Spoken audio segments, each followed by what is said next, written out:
I think the average person, they don't know what fiat money is or what it means. They don't know what Keynesian economics is. Um, and like we've just had a general election over here in the UK where Labour have got a huge majority, right? And there's almost like in the media, there's like this huge marketing PR. It almost feels like they've just wheeled out a new kind of government with a new promise of a better future for all.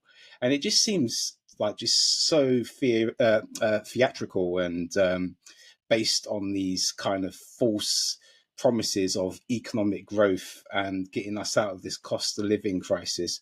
When really at the root of the issue is fiat money, right? And the way the global economy works and the World Bank and the IMF and how that's all connected. And essentially we've got private organizations that dictate the decisions and the money that we spend things on because they're heavily reliant on investments and all that sort of stuff and driving certain agendas. And people get just mind boggled by it all and they just don't see how it all operates, right? They know that something is wrong. They know something doesn't feel right and that over time our living conditions are getting worse and we're feeling it more and more quicker and quicker. And I'm wondering whether there's going to be a tipping point where people are like, actually, what is behind that and what will instigate that really? Well, I do think you see a big difference now. That there were moments, especially last year, when inflation really skyrocketed, and then people get used to it again, and it's kind of slows down a bit. But when inflation was 10% and more in certain countries, I felt like people are questioning it a bit more. And then, yeah, okay, the story was the Ukraine war, etc. Yeah. But I think in the end, people need to feel the pain. And it's just if you keep on, like if the inflation keeps on being at around 2%, 3%, then well, it's not that bad. But now they suddenly it was 10% on the CPI, and as I said in the beginning, CPI, in my opinion, is a fraudulent measure in the first place. So it was way higher on some topics that hurt people a lot, and then there were more questions. At least that's at least how I see it, or I hope maybe it's more of a hope that they start asking these questions. But I mean, last year we had elections last year in Switzerland, and before that election, I wrote a series of our like 4 main parties and how those should be linked to Bitcoin and why Bitcoin is beneficial for their main interest. And then we have a party that's called SP, that's like social party. I personally, I'm clearly not. I clearly don't share their politics. Like, absolutely not. I honestly think they're really bad. Like, really bad in a sense that they make everything worse.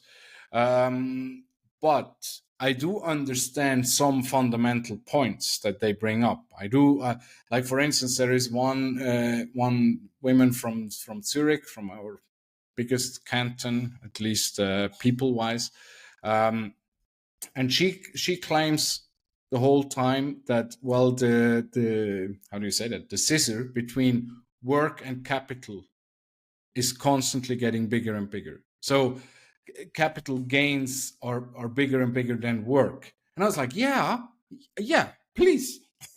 so and then what the solution that they present is, yeah, I think we should basically print more money or go more in depth to help the workers. And I'm like, guys, this is not how any of this works.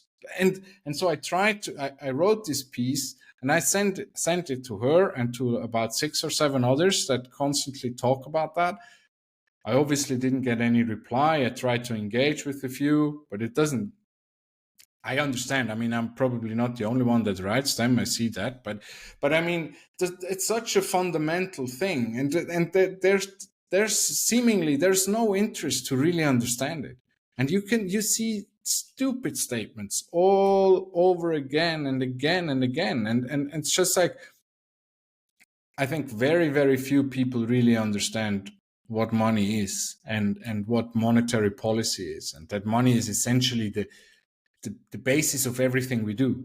Like it's It's almost like people are like sold in and believe that a new government can make real new change and deal with the issues of the last government. And for me, it doesn't matter if you're Tory or Labour or Lib Dem or Green or whatever. No matter what your ideology or your kind of manifesto is, right? How dare You're you, Ian, always. forgetting the Reform Party?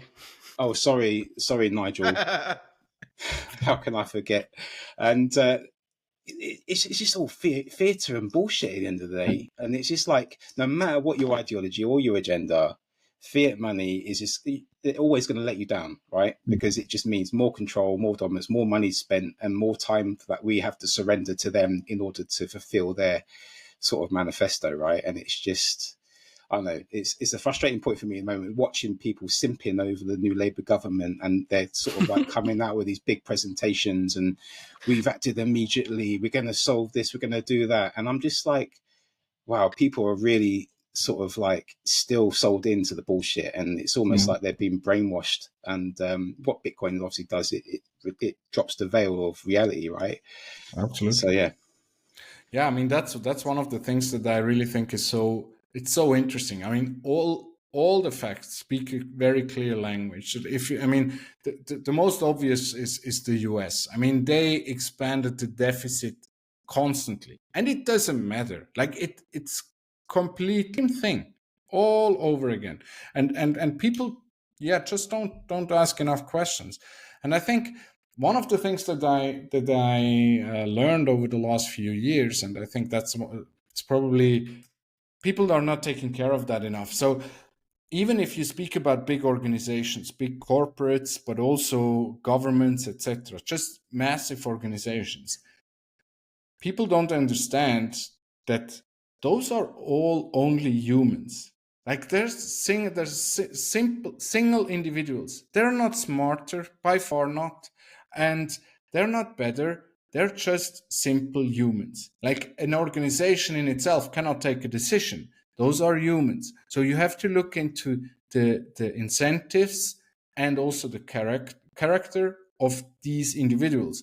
And then if you look at politics, at governments, then you have a type of human that gets to these positions, and those are not the smartest. There might be a few, no, there might be some very good characters there as well, no question about that.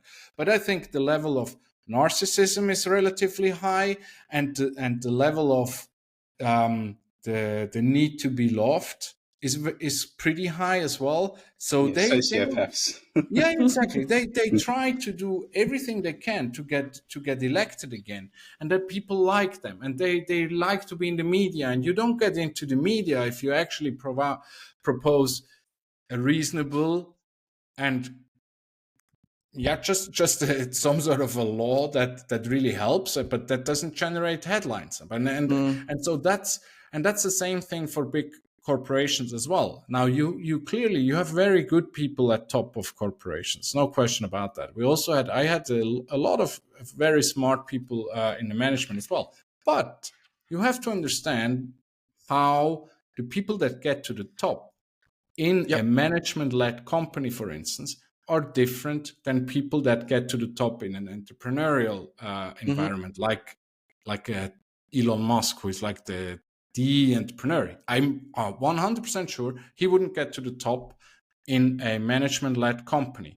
And so that what I'm trying to say is that we have to take care of what type of characters get to the top in which situation. And that's like even here in Switzerland, where the highest element of our politics is the public, essentially. So we have referendums all the time. That's on paper. I see Joel is not 100% aligned, which I mean, we do have them. They just do jack shit. Like you tell them don't do this, and they still do it. So no, I agree with you. But even here, so suddenly then we have the Bundesrat, so our Federal Council. government. Yeah, exactly. Yeah, thank you. And people look at them as if they were like holy people. Like, and I like they're not better. They're not smarter. They don't have all the answers, by far not. It's completely different. That's and I think that's how we should look at it. Those are just human beings, simple. Yeah, and they can. I mean, okay, they can make mistakes, you know. And I think, especially in the Bitcoin community regarding politics, a lot of people would be less angry. Oh yeah, it was a mistake printing money. It was a mistake bombing countries who had no involvement with us. We're really sorry about this. We'll put these measurements in place and it doesn't happen. It's then up to us to always safeguard that they actually keep these promises. But we wouldn't be as mad as we are right now because we all know it's all just a lie. It's all just a show.